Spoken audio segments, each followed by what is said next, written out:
خدا پس از آفرینش آسمان‌ها و زمین انسان را به صورت و شباهت خود آفرید. قوم با ایمان به خدا و امید به زندگی‌های بهتر، زندگی بردگی را پشت سر می‌گذارد. خدا با قوم خود عهد بست و 10 فرمان را برقرار ساخت. و خداوند می‌خواهد که در قدوسیت زندگی کنیم. ما باید قربانی‌ها و هدایایی تقدیم کنیم که خدا را خوشنود سازد، مانند کفاره، پاکسازی یا آمرزش. پاکی وسیله‌ای است تا بتوانیم به خدا نزدیک شویم و در وضعیت درست و در همزیستی نیکو با جامعه باقی بمانیم. حتی با وجود بیایمانی قوم، خدا رحیم و شکیبا خود را نشان می‌دهد. اهمیت شریعت‌هایی را که خدا بر کوه سینا بیان کرد، به یاد آور اهمیت اطاعت از خدا و از شریعت‌های او، نوسازی عهد با او، برکات و هشدارهایی که او می‌تواند عطا کند. خدایان دیگر را نپرست، عهد خود را با خدا مشکن. توبه کن و برای آمرزش فریاد برآور. خدا از سر دلسوزی، رهبرانی خواهد فرستاد تا تو را آزاد کنند. دشمن شکست خواهد خورد و صلح دوباره برقرار خواهد شد. حتی در برابر بیوفایی، خدا نسبت به تو وفادار است و هنگامی که آمرزش را بطلبی تو را خواهد بخشید. موعظه کن تا قوم از پرستش خدایان دیگر دست بردارند و دوباره به خدمت خداوند بازگردند. مسیحای حقیقی است. اهمیت بازگرداندن ایمان و وفاداری قوم در برابر خداوند را موعظه کن. درباره توبه در برابر گناه ارتکاب یافته و پیامدهای آن برای فرد و خانواده‌اش پس از اعتراف به خطاها نزد خدا موعظه کن. در میان پرستش‌های گوناگون خدایان، هوشیار باش اهمیت ایمان به خداوند و پیامدهای نافرمانی از او را بشناس.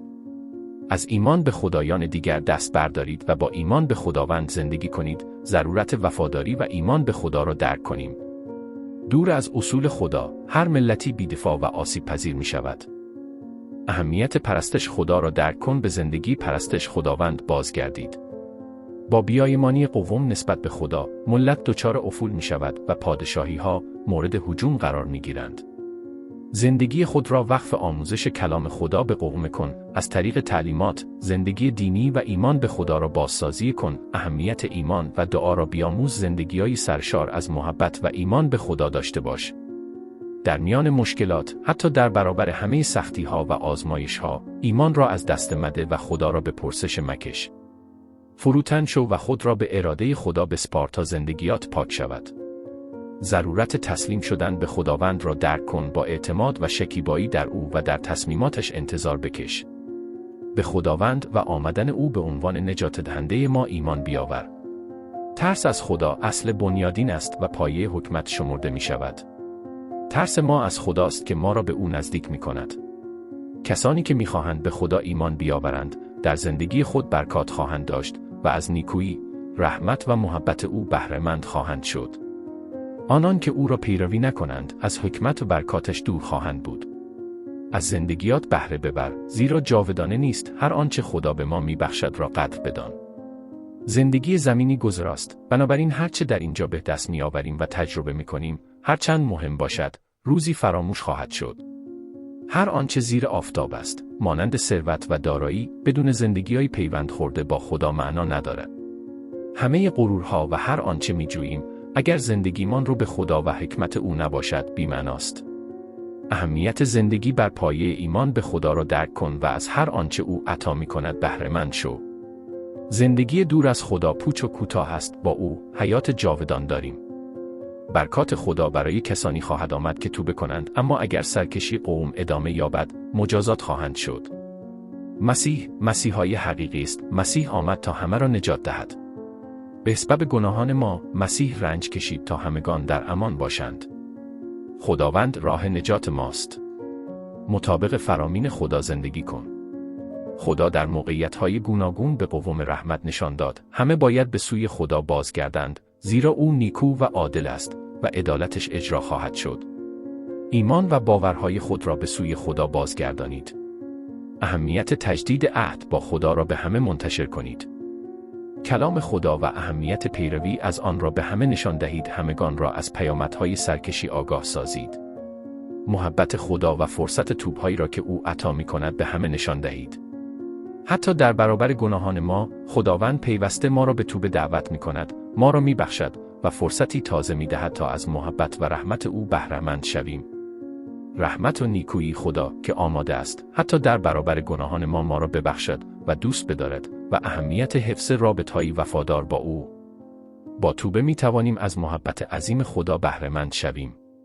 از طریق توبه از برکات او برخوردار خواهیم شد. قوم را به توبه از گناهانشان فرا بخوان، نیاز به ایمان به خداوند را نشان بده، نزدیک شدن روز خداوند را اعلام کن.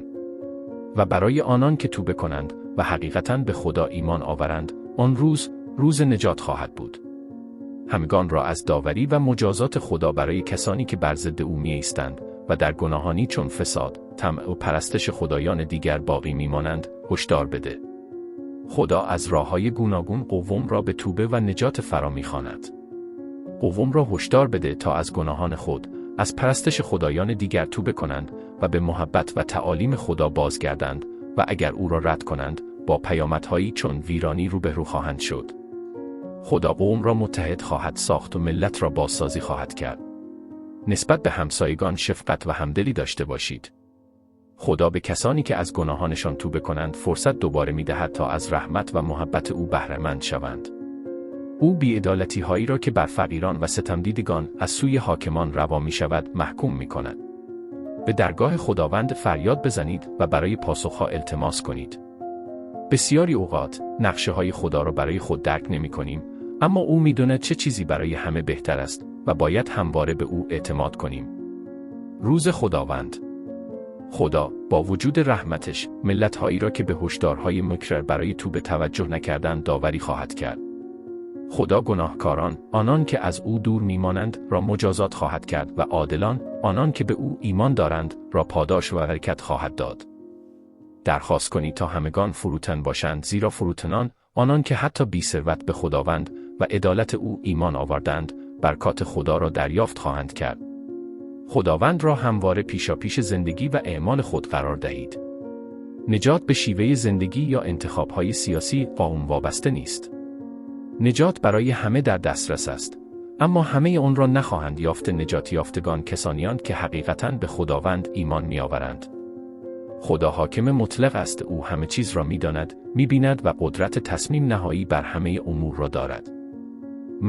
مسیحای حقیقی است. عیسی به عنوان خادم کامل خدا، تمام محبت و شفقت او را نسبت به ما و فداکاریش برای نجات ما نشان داد. عیسی به عنوان پسر خدا، انسان کامل، خدا را از طریق انسانیت و شفقت خود آشکار ساخت. در دورهای پرآشوب که مسیحیان مورد آزارند و تردیدهایی درباره حقیقت عیسی مسیح وجود دارد، کلام خداوند را به مردم برسان. مسیح پسر خداست و باید به او به عنوان نجات دهنده خود ایمان بیاوریم تا حیات جاودان و محبت کامل او را دریافت کنیم. زیرا خدا پسر خود را به جهان فرستاد، نه برای محکوم کردن جهان، بلکه تا جهان به وسیله او نجات یابد. مردم را فرا بخوان تا به مسیح ایمان آورند، از محبت او بهره مند شوند و به وسیله او برای همیشه نجات یابند. بر ضرورت ایمان به خداوند تأکید کن، زیرا به ایمانداران خدا حیات جاودان و صلح خواهد بخشید، اما گناهکاران داوری او را تجربه خواهند کرد. درباره قربانیایی که مسیح برای نجات ما به انجام رساند و اینکه چگونه آموزه خدا و ایمان به او زندگی‌های ما را دگرگون می‌کند سخن بگو. مسیحیان را به داشتن مشارکت نیکو با یکدیگر سفارش کن. خدا محبت خود را نسبت به ما ثابت کرد، از آن رو که وقتی هنوز گناهکار بودیم، مسیح برای ما مرد. استاندارد اخلاقی کلیسا را بازسازی کن به اجرای درست تعلیم بازگرد، با تکیه بر آموزهای خداوند، بر ضرورت و اهمیت اتحاد تأکید کن و از بدپرستی بگریز. محبت و دغدغه خود را نسبت به آنان به یاد آور و ایشون را به توبه دعوت کن تا در پیروی از تعالیمش سستی نکنند. مسیحیان را از رسولان دروغین و آموزه‌های نادرستی که تعلیمات راستین خداوند را تحریف می‌کنند هشدار بده. برای همگان روشن کن که نجات از راه ایمان به خداوند است، نه از راه اعمال. باید به خداوند ایمان بیاوریم تا نجات یابیم، این مهمترین کار است. باید در محبت و ایمان به خداوند متحد شویم. زیرا به فیض نجات یافته‌ایم به وسیله ایمان و این از ما نیست، بلکه عطیه خداست. از آموزه خداوند پیروی کنیم، هر آنچه برای عمل درست زندگی مسیحی لازم است و نیز برکات آسمانیایی که در مسیح عیسی داریم. مطابق تعالیم خدا گام بردارید، همواره با فروتنی و محبت به همسایه. زندگی خود را حقیقتاً به خداوند بازگردانید و از محبت و حکمت او بهره مند شوید. خود را به عنوان فرزندان خدا بشناسیم و درک کنیم تا بتوانیم اراده او را درست به جا آوریم. در ایمان خود به خداوند استوار بمانید و اجازه ندهید آموزه‌های نادرست یا افراد دیگر شما را تحت تأثیر قرار دهند. باید متحد باشیم، با فروتنی و محبت عمل کنیم و به خداوند خدمت نماییم، با یادآوری قربانی‌هایی که مسیح از سر محبت برای همه ما انجام داد. مسیحیان باید در تعالیم خداوند زندگی کنند و حتی در برابر سختی‌ها و آزارها استوار بمانند. زندگی مسیحی را درست به جا آورید، با یادآوری برتری خداوند، اینکه او نجات دهنده ماست و تنها از راه ایمان نجات حاصل می شود. زندگی خود را رو به خداوند نگه دارید و از آموزه‌ها و فلسفه‌های دروغین بگریزید. از لحظه‌هایی که ایمان به خداوند را برمی‌گزینیم، زندگی‌های ما دگرگون می شود و این دگرگونی در رفتار ما با دیگران نیز بازتاب می‌یابد. همواره باید محبت و اتحاد با همسایه داشته باشیم. نیاز داریم زندگی‌های خود را به مسیح بازگردانیم، به پری او، و اینکه تنها از طریق او نجات وجود دارد. ما مسیحیان باید برای تأمین معاش و خوراک خود کار کنیم. اهمیت و ضرورت دعا و پرستش را بشناسید و نشان دهید که مسیح واسطه ما با خداست.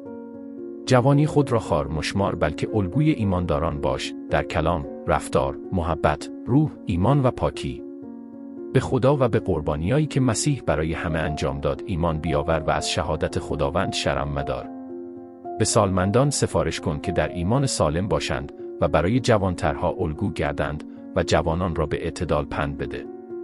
همگان را به زندگی سالم در ایمان سفارش کن و از آموزه‌های نادرست دور بدار. برکات خدا برای کسانی است که ایمان دارند و به او باور دارند. مسیح به عنوان کاهن اعظم بزرگ آشکار می شود، مهربان، که بار گناهان ما را بر دوش کشید و نجات جاودان را به ما عطا می کند. او همچنین واسطه میان مسیحیان و خداست و ما را در مشارکت با خداوند نگاه می دارد. برای آنان که به خداوند ایمان ندارند، داوری و برای ایمانداران، آمرزش گناهان از پیش کامل شده و نجات. ضرورت ایمان آوردن به خداوند را درک کنید، زیرا خون مسیح برای گناهان ما ریخته شد.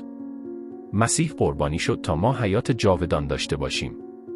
دلهای خود را در برابر کلام او سخت نکنیم، بلکه با فیض و ایمان آنها را استوار سازیم. در ایمان به خدا پایدار بمانید و شنونده و عمل کننده کلام خدا باشید. به خداوند ایمان داشته باشید و اعمال نیک انجام دهید. بکوشید تعالیم خداوند را بشنوید و به جا آورید و همسایه را محبت کنید.